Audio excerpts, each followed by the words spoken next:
விண்ணகம் பண்ணி முடித்த பின்பு சீமோனை நோக்கி ஆழத்திலே தள்ளி கொண்டு போய் மீன் பிடிக்கும்படி.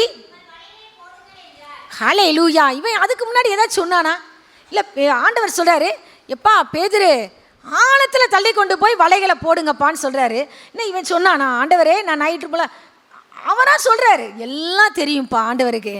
நம்முடைய வெறுமையான வாழ்க்கையை ஆண்டவர் அறிந்திருக்கிறார். ஒன்றுமே இல்லை, காசு இல்லைன்னு சொல்லி வந்திருக்கிறீங்களா?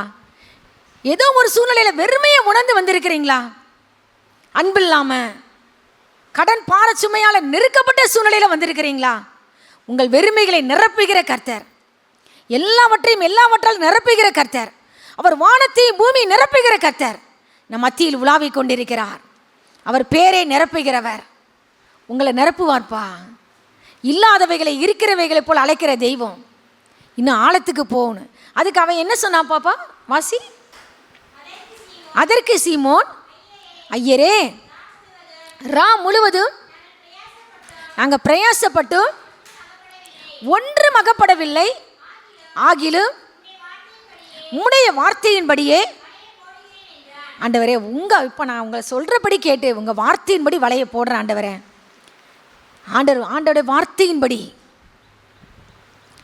நம்ம வாழ்க்கையை நடக்கும் பொழுது, தீர்மானிக்கப்படும் பொழுது, கீழ்ப்படியும் பொழுது நம்முடைய வெறுமையான வாழ்க்கை என்ன செய்யும்பா? நிரம்பி வழிகிற பாத்திரமா ஆண்டவர் வணைந்து கொள்வார்.